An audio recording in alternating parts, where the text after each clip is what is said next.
Nossa tarde hoje é para a gente conversar de uma maneira prática e simples sobre como iniciar uma estação do Caminho da Graça na sua cidade, né? E antes de entrar nesses aspectos práticos, eu queria falar 15 minutos sobre alguns aspectos de natureza teórica simples, mais do que compactado. Número 1, gente.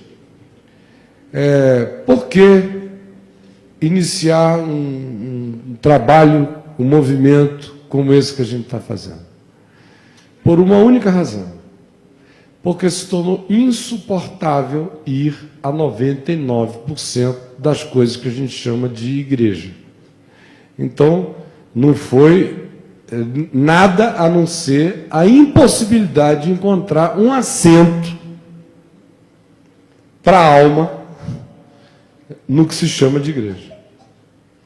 E aí eu me sinto assim, absolutamente livre diante de Deus, diante de vocês e diante do que se chama de Igreja Evangélica Brasileira.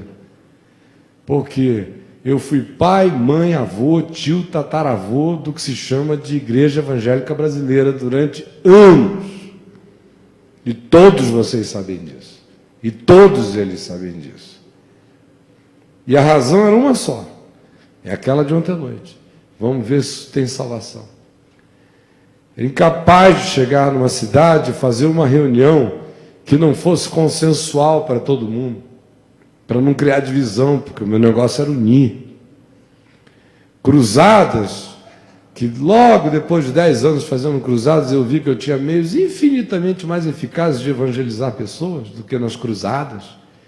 Mas eu continuei fazendo porque edificava os cristãos que iam e porque era uma maneira de ajuntar os inajuntáveis, os pastores pitbulls da cidade, dar uma acalmada na moçada, ver se eles viravam os poodles de Deus, pelo menos, né? Então, essa era a coisa. Congresso era para ver se essa moçada que se morde, se come, se devora, se acalmava. Como eu contei ontem à noite, chegou um ponto que para mim eu vi que não tinha retorno aquilo ali. Não tem cura. Essa é a primeira coisa. A segunda, por que a terminologia? Por que a gente não está começando a Igreja Caminho da Graça? Porque essa palavra está queimada por muito tempo. Essa é uma palavra que perdeu o significado. Ela tem que ganhar significado de novo. Vai levar um tempo para essa palavra, igreja, que não é nem uma palavra sagrada, que não foi inventada por Deus, não é tipo aleluia, que ninguém sabe a tradução. Não, foi inventada pelos gregos, era o nome das assembleias gregas. Eclésia. Era o ajuntamento grego da prefeitura, para resolver problemas administrativos, econômicos, se chamava igreja, vocês entenderam? Como presbítero, a gente fica pensando que foi o anjo Gabriel que veio e disse, eis que eu vos dou presbíteros. Era um nome grego clássico para todo ancião com responsabilidade cidadã na igreja, que era um ajuntamento pagão, para resolver coisas, era extremamente prático, era uma prefeitura. Era a Assembleia Geral da Prefeitura e os presbíteros eram os anciãos que dirigiam e administravam esse encontro. Então não tem nada de sagrado nessa coisa. Quando Jesus disse, edificarei a minha igreja, e a única vez que no Evangelho inteiro aparece essa palavra, procure, além de Mateus, procure Marcos, Lucas e João, vê se você encontra nos Evangelhos, só em Mateus 16. Quando ele disse, edificarei a minha igreja, ele disse a minha. Porque igreja sempre houve muitas por aí. Então o que ele estava dizendo é, o meu grupo, o meu povo, o meu ajuntamento, os que andam comigo, a gente que me segue, a minha igreja. Então não tem nada de divino, sacrossanto nessa expressão, ela é uma designação coletiva. Podia ser a tribo, podia ser a oca de Deus, podia ser o que você quisesse. Como Paulo teve a liberdade tranquila de dizer corpo. Pedro disse é edifício espiritual. Paulo falou é santuário, é catedral divina. São expressões, são designações, portanto, essa é mais uma delas.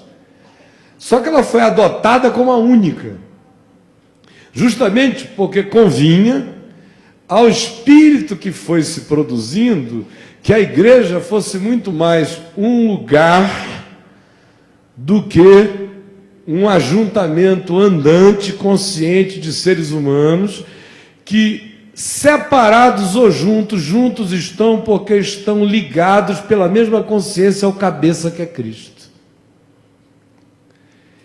Isso é muito difuso, não dá poder para quem quer controlar, nenhum prefeito quer isso.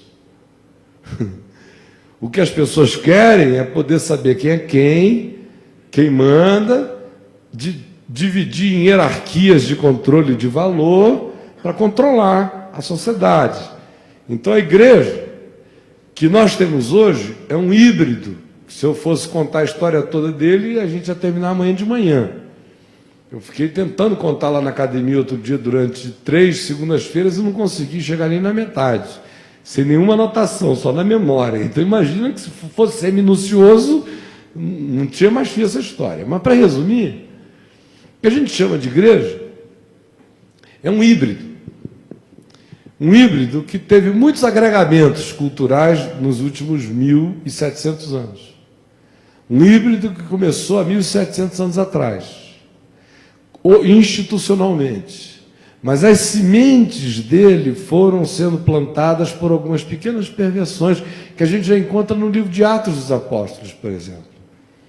O livro de Atos dos Apóstolos não é um livro que torna os apóstolos e seus atos coisas verdadeiras e encarnações de Deus. O único que encarnou a verdade foi Jesus de Nazaré. Apóstolo não.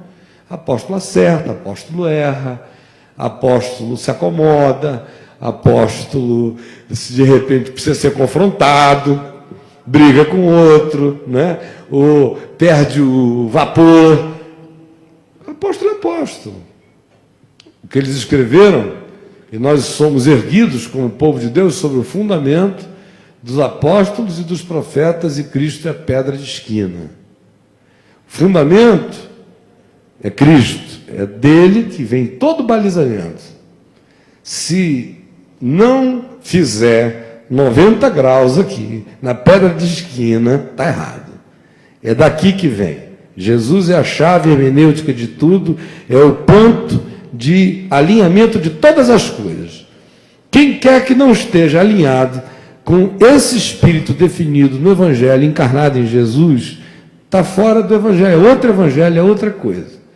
Então nós fomos erigidos sobre esse fundamento, onde Jesus é a pedra que dá todas as referências. E o fundamento dos apóstolos e dos profetas. Eles são o fundamento, eles não são o teto. O que a igreja fez foi transformá-los no teto, não no fundamento.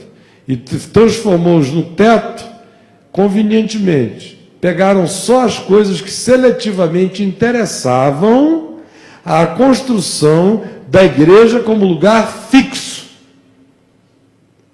E o resto se deixou de fora. Esse híbrido, como eu falei, começa já em Atos. Jesus disse: permanecei na cidade até que do alto sejais revestidos de poder. E eles ficaram, e 10 dias depois, no dia de Pentecostes, aconteceu a maravilha que aconteceu. Até que determina um tempo limite. Quando isso acontecer, vocês vão ser minhas testemunhas, tanto em Jerusalém, como em toda a Judéia e Samaria, até os confins da terra. Só que o Espírito se derramou, 3.000 se converteram logo no primeiro dia, depois veio mais 5.000, depois já começa a dizer que um monte de sacerdotes gostaram da história, que obedeciam à fé, isso e aquilo, e a gente canta essa música linda, que é linda e é maravilhosa, e cada comunidade do povo de Deus deveria viver aquele espírito ali, mas não do modo como em Jerusalém. O que começou como um espírito de amor foi se institucionalizando como uma fixação. Que a igreja gozava da simpatia de todos, em cada um havia amor, em cada alma havia temor, partiam pão de casa em casa, tudo lhes era comum, um espírito de solidariedade, de amizade, de carinho, de acolhimento. E andavam conforme a doutrina dos apóstolos, que não era nenhuma invenção apostólica, até porque os caras não tinham tido nem tempo de fazer doutrina nenhuma, muito menos de sofrer uma influência grega para construir uma doutrina. Então, quando Jesus usa a palavra traduzida lá por doutrina, 2 ou 3 vezes no Evangelho de João, ou outros acerca dele se referem, que doutrina é essa?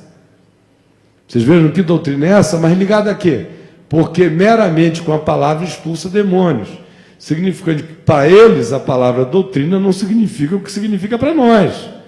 Então a doutrina dos apóstolos não era outra coisa senão a repetição do ensino do Evangelho.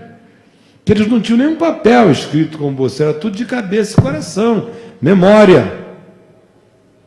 E como Jesus falou em aramaico, e como Joaquim Jeremias lá da Inglaterra, traduziu tudo do grego para o aramaico e descobriu que no aramaico as parábolas todas têm rima, e as falas de Jesus têm todas métrica, significava dizer que ou Jesus falava como um repentista, o que seria ainda mais extraordinário, ou eles, para que não perdesse a memória do que foi dito, transformaram tudo que foi dito em poesia e em repente na língua aramaica. De modo que em aramaico aquilo era inesquecível, como inesquecível um poema que você guardou um dia.